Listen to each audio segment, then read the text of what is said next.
Hi friends, welcome to my channel. நீங்க பூனை வளர்த்துட்டு இருக்கீங்களா? உங்க பூனை குட்டிகள் போட்டுக்கிட்டே இருக்குதா? அதை சமாளிக்க முடியாம நீங்க டென்ஷன் ஆயிட்டு இருக்கீங்களா? அதுக்கு கருத்தடை பண்ணிட்டா நல்லா இருக்கும்னு யோசிக்கிறீங்களா? அப்ப இந்த வீடியோ உங்களுக்காக தான். வாங்க இப்ப ஸ்ட்ரெயிட்டா வீடியோக்குள்ள போய் அதை பத்தின டீடைல்ஸ் எல்லாம் பார்த்திடலாம். வாங்க இப்ப வீடியோக்குள்ள போகலாம்.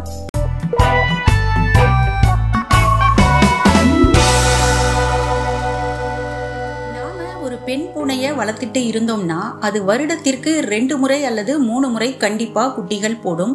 அது ஒரு முறை போடும் குட்டிகளின் எண்ணிக்கை 2ல இருந்து 6 வரை கூட இருக்கலாம். இப்படி பெண் பூனைகள் குட்டி போட்டுக்கிட்டே இருந்தா பூனைகளின் எண்ணிக்கை அதிகமாயிட்டே இருக்கும். பிறந்த குட்டிகளும் 4 மாசத்திலேயே பெருசாகி குட்டி போட ஆரம்பிக்கும். இதனால நம்ம வீட்ல இது எல்லாத்தையும் வளர்க்க இடமும் இருக்காது, வசதியும் இருக்காது. இந்த மாதிரி இருக்கக்குள்ள பலர் குட்டிகளை கொண்டு போய் குப்பை தொட்டியிலோ வேறு எங்கேயாவது தூரமாவோ விட்டுட்டு வந்துடுறாங்க. அந்த குட்டிகள் பாவம் உணவு இல்லாம தவித்து ரோட்ல வாகனங்கள்ல அடிபட்டு இறந்து விடுகின்றன. இதெல்லாம் நடக்காம இருக்கணும். நம்ம பூனையும் அடிக்கடி குட்டி போட்டு உருக்குலையாம நம்மளோட பல வருடங்கள் இருக்கணும்னா நாம அதுக்கு கருத்தடை பண்றது ரொம்பவும் நல்லது, முக்கியமும் கூட. என்னோட பூனைக்கு நான் கருத்தடை பண்ண டிசைட் பண்ணிட்டேன்.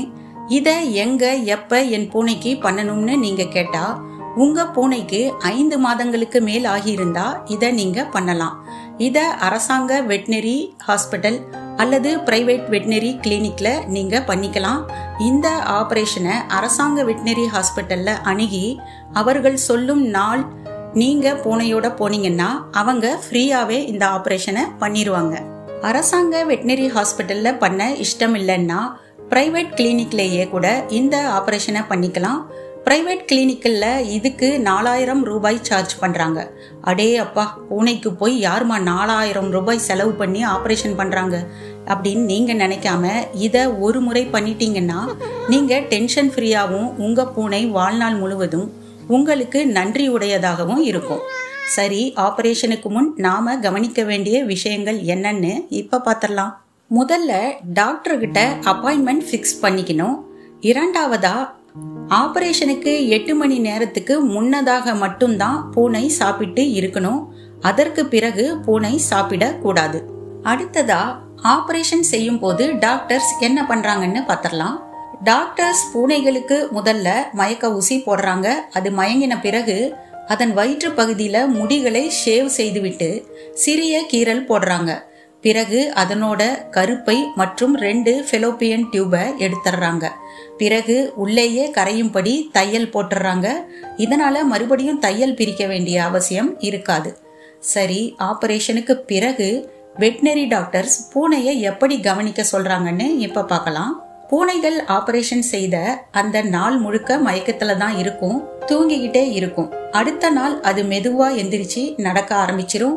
அதுக்கு டாக்டர்ஸ் மாத்திரை மருந்துகளை கொடுப்பாங்க. அதை நாம கரெக்டா போட்டுட்டு இருக்கணும். காயத்தில் ஸ்ப்ரே பண்ற மாதிரி மருந்து கொடுப்பாங்க. அதையும் அப்பப்ப நாம ஸ்ப்ரே பண்ணி விடணும். அதனால காயம் சீக்கிரமா ஆற ஆரம்பிக்கும்.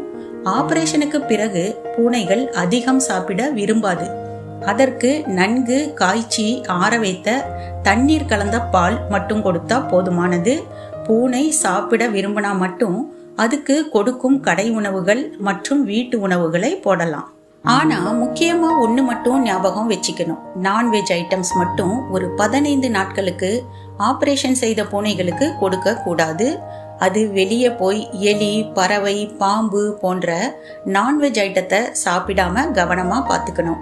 அது தப்பி தவறி சாப்பிட்டுருச்சுன்னா அதுக்கு குமட்டல், வாந்தி போன்றவை ஏற்படும். ஆபரேஷன் செய்த காயம் சீக்கிரமா காயாது, செப்டிக்காக வாய்ப்பு இருக்கு. மேலும் காயம் ஆன இடத்துல தண்ணி படாமலும் பாத்துக்கணும். தண்ணி பட்டுச்சுன்னா சீல் பிடிக்க வாய்ப்பு இருக்குது. இப்படி உங்கள் பூனைகளை ஒரு 15 நாட்களுக்கு கவனமா பாத்துக்கிட்டா அப்புறம் நீங்களும் டென்ஷன் ஃப்ரீ, உங்க பூனைகளும் டென்ஷன் ஃப்ரீயா ஆயிரும். சரிமா, பெண் பூனைக்கு ஆபரேஷன் பத்தி சொல்லிட்ட. ஆண் பூனைக்கு நாங்க ஆபரேஷன் செய்யணுமா இல்ல அப்படியே வச்சுக்கலாமான்னு நீங்க இப்ப கேப்பீங்க. அது உங்க இஷ்டம்தான்.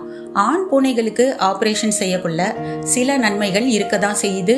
அது பெண் பூனைகளை தேடி வீட்டை விட்டு எங்கேயும் போகாது. அப்படியே போனாலும் அது திரும்ப வீட்டுக்கு வந்துடும். காணாமல் போக வாய்ப்பு இல்லை. அது ஆரோக்கியமாகவும் இருக்கும். அதனுடைய ஆக்ரோஷத்தன்மையும் குறைந்துவிடும்.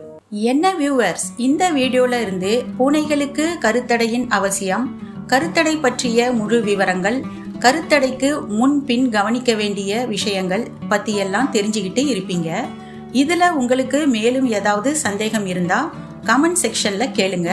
இந்த வீடியோ உங்களுக்கு ரொம்ப யூஸ்ஃபுல்லா இருந்திருக்கும்னு நினைக்கிறேன். வீடியோ பிடிச்சிருந்தா லைக் பண்ணுங்க, ஷேர் பண்ணுங்க, கமெண்ட் பண்ணுங்க. சப்ஸ்கிரைப் செய்து கொண்டு சேனலுடன் இணைந்திருங்கள். நன்றி.